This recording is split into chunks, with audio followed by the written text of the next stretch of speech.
They slid the eviction notice across the table like they were doing me a favor. Smiling the whole time.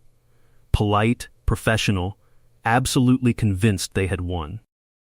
I didn't say a single word. I just reached into my folder, pulled out a water rights deed dated 1923, and placed it on the table in front of them. Then I sat back and watched the smiles disappear.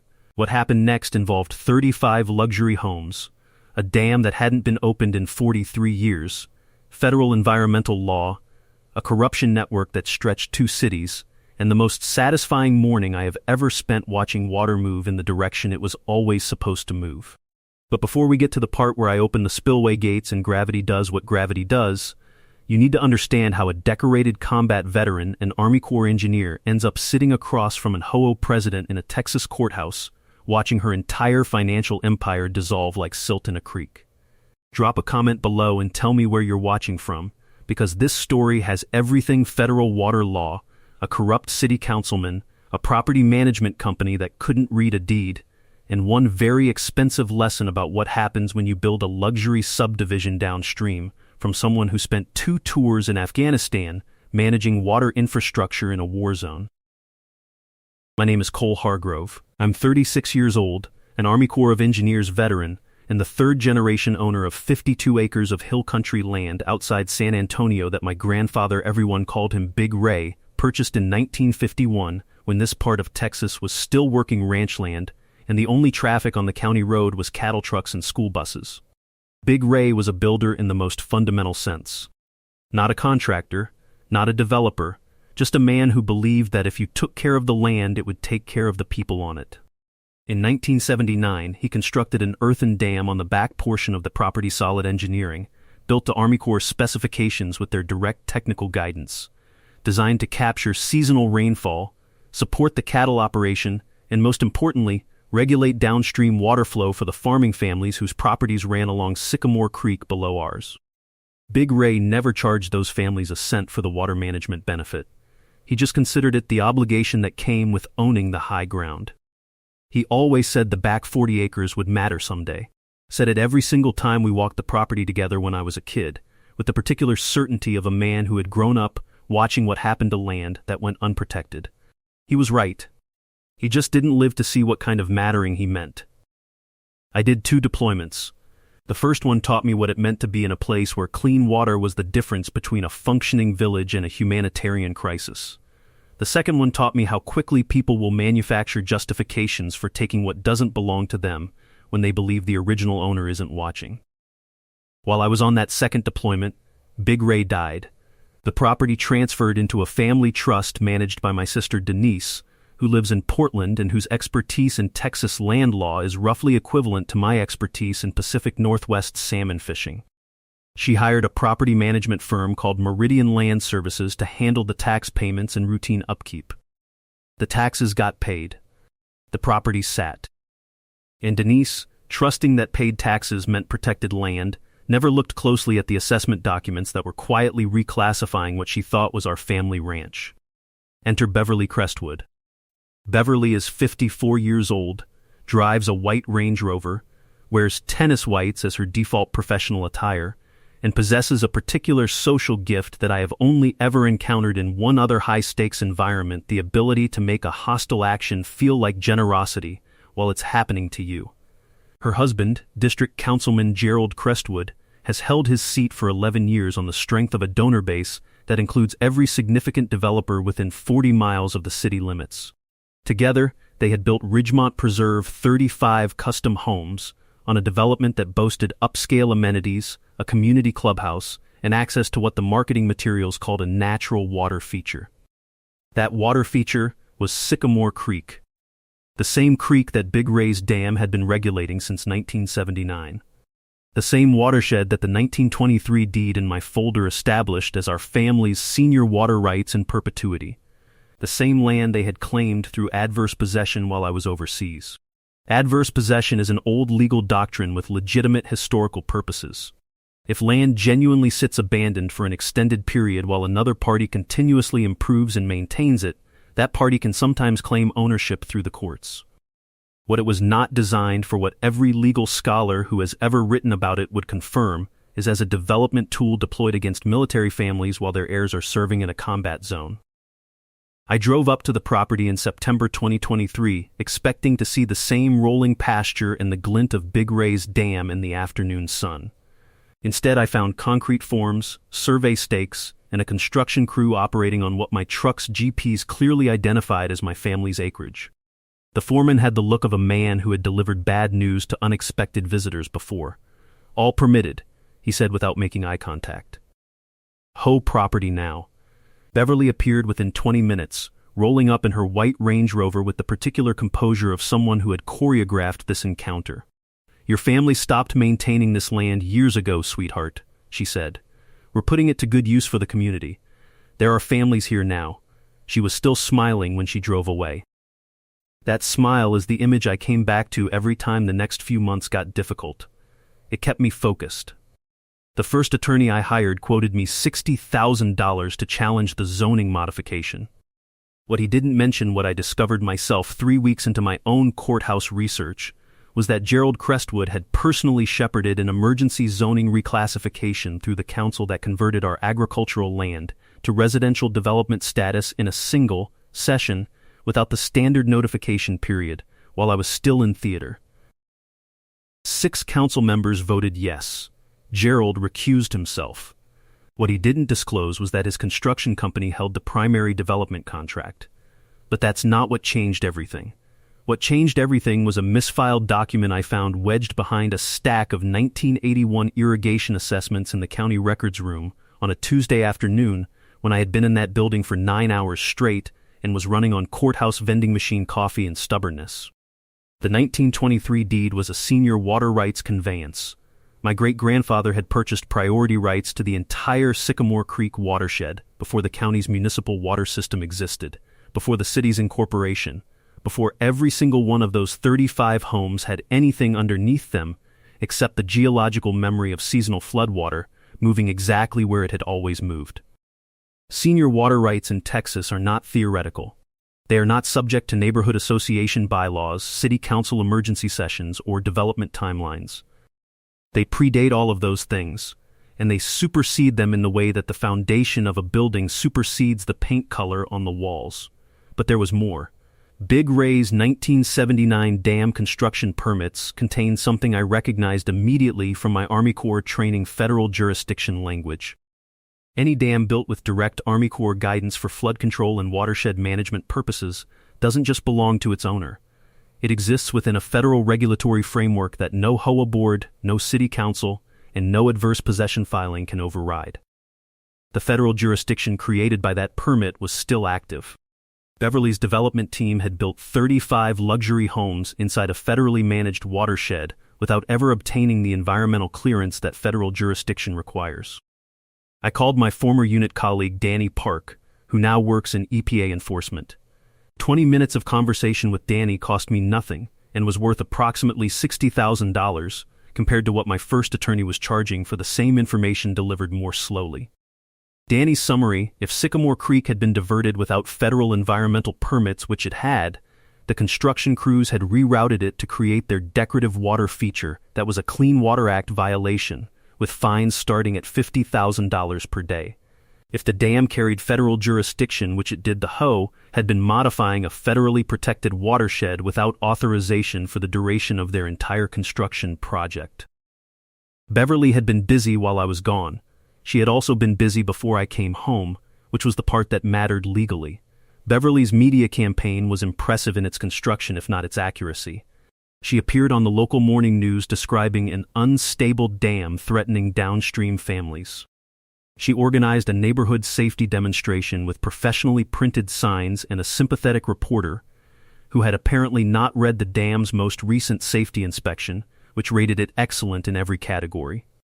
She posted in the neighborhood app about concerning behavior from a troubled individual never using my name, never needing to. In a community that size, everyone understood the reference.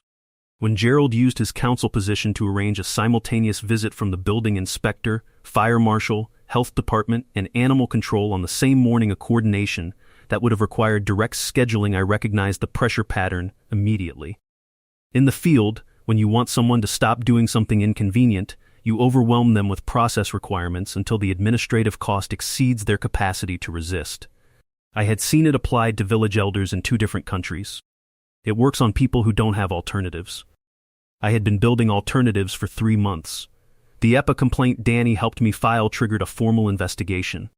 Tony's environmental contacts confirmed that Beverly's previous HOA in Houston had paid a $2.3 million HOA fine for an identical creek diversion and had left that city just ahead of federal prosecution. Environmental fraud charges follow individuals across state lines. The investigators who had closed that Houston case were now very interested in what had been built on Sycamore Creek in Texas. The financial architecture underneath the development was the thread that unraveled the entire garment. The construction loans required guaranteed water access as a condition of approval. Beverly's team had represented to lenders that the creek diversion was a permanent, fully approved alteration of the watershed. If our water rights were valid, and they were, dated 1923, filed in the county records, buried but not extinguished, the loan representations were fraudulent. $12 million in construction financing had been secured against a false statement about who owned the water. When the water rights reverted to us, the loan guarantees collapsed. Not someday. Immediately, the mechanics of what I was about to do required the kind of planning I had been trained for. Big Ray's Dam had an emergency spillway system hydraulic gates installed in the original 1979 construction that hadn't been operated since 1982. I tested them in the evenings, in the quiet after Beverly's construction crews left, and found them completely functional. 43 years of careful engineering, Big Ray had built to last. My drone reconnaissance mapped the relationship between the new home foundations and Sycamore Creek's original bed. 5 houses had been constructed directly over the historical flood channel. 3 more had foundation depths that would have required disclosure of seasonal high water risks that nobody had disclosed to their buyers. The concrete channels Beverly's crews had installed to redirect the creek were decorative in scale, designed for visual appeal, not for actual water management. Big Ray's spillway system had been engineered for actual water management. The covenant I found with Amanda Reeves, my environmental attorney, who took the case on contingency after reviewing the federal jurisdiction documents, was the final piece. The 1979 dam construction included a written agricultural flood management covenant stating that the dam operator was legally required to maintain natural seasonal flow patterns to preserve downstream agricultural water rights. This wasn't permission to open the spillway. It was a legal obligation to do so. Beverly hadn't just built in a floodplain. She had built over a documented, legally obligated, federally jurisdicted water management system. Amanda filed the Emergency Agricultural Water Rights Restoration Motion 48 hours before I touched the spillway controls. Federal investigators from the HOA were scheduled to arrive the following morning. I coordinated with the volunteer fire department, posted formal notices in English and Spanish, and notified every downstream property owner within a 2-mile radius. Beverly's response was to hire private security with tactical gear and send them to my property at 2 a.m. with bags of concrete mix and instructions to jam the hydraulic lines. My trail cameras caught everything. The sheriff's deputy who arrested them found the operation instructions in the lead contractor's jacket pocket at 7:14 in the morning. With HOA agents positioned along the creek bank and a small community of downstream farmers who had been watching their water access slowly disappear for 18 months standing along the fence line, I opened the spillway gates to 25% capacity. The sound was not dramatic. That surprised people who had expected something cinematic. It was a steady, purposeful movement, water finding the path it had always been meant to travel, moving through Sycamore Creek's original bed with the unhurried confidence of something that had simply been waiting for the obstruction to be removed. The concrete diversion channels Beverly's team had installed were not designed for actual flow. Within 4 hours, the creek was running exactly where 40 years of seasonal history said it should run. The HOA agent supervising the observation confirmed on camera that the water levels matched documented historical patterns precisely. Not approximately. Precisely. Big Ray's engineering calculations, made in 1979, turned out to be accurate in 2024.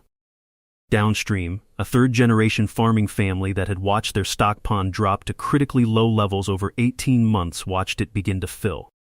An elderly woman whose family had irrigated the same garden from this watershed for decades stood at the edge of her property with her hands folded and didn't say anything for a long time.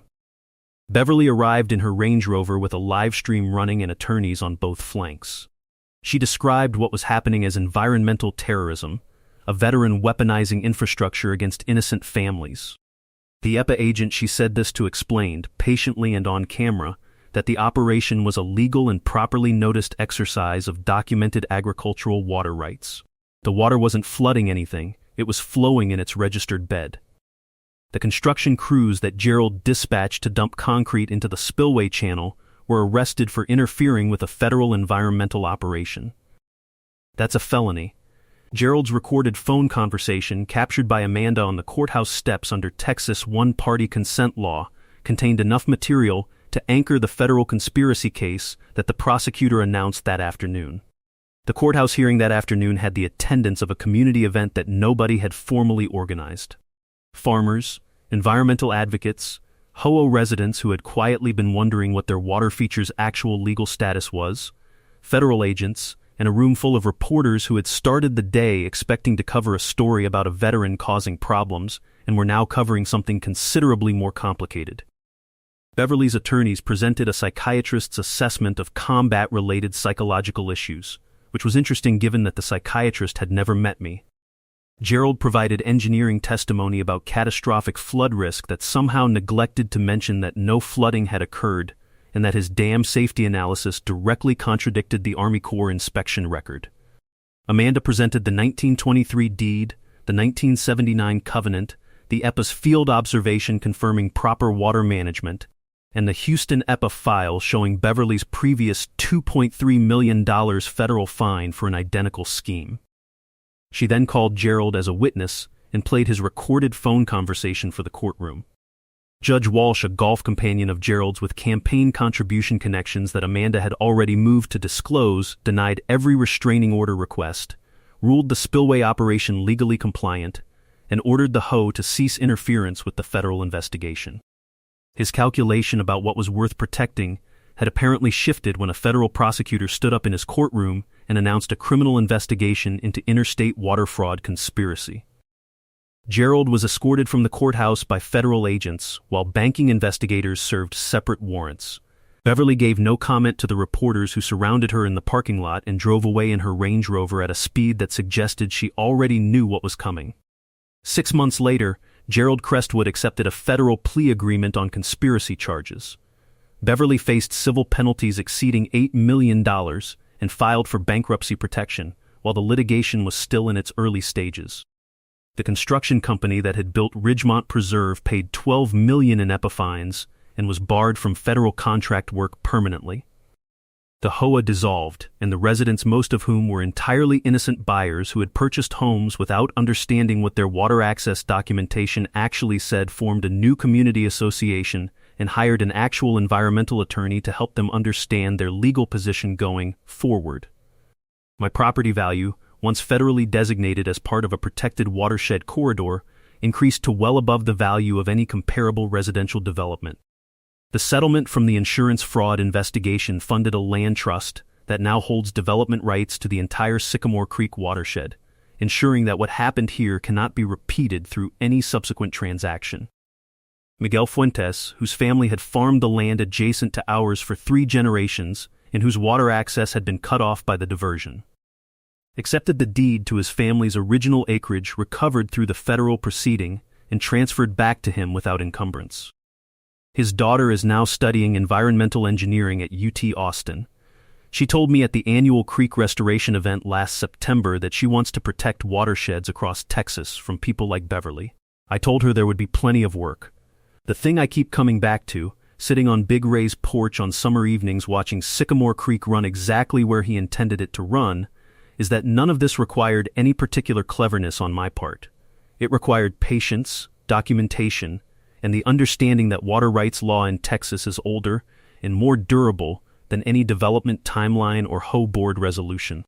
Beverly counted on me not knowing what I had. She counted on the deed staying buried, the covenant staying unfiled, the federal jurisdiction staying theoretical. She counted on a returning veteran with a complicated property management situation being easier to overwhelm with administrative pressure than to fight in the actual record. What she miscalculated was that the Army Corps of Engineers teaches you, in considerable detail, what happens when you build downstream from a functioning spillway system and assume the person who controls it doesn't understand the mathematics. The mathematics, it turns out, is very clear. Water flows downhill. Senior rights are senior rights. Federal jurisdiction supersedes HOA bylaws. And a properly maintained earthen dam, designed by engineers and built by a man who believed in taking care of the land and the people on it, will outlast every luxury development built in its watershed by people who thought the original owner wasn't coming back. Drop a comment if you're fighting in HOA overreach situation. I read every one, and the specific details matter more than people realize, because cases like this get won in the county records room, not the courtroom. The courtroom is where you present what you already found. Hit subscribe if you want to follow the next story.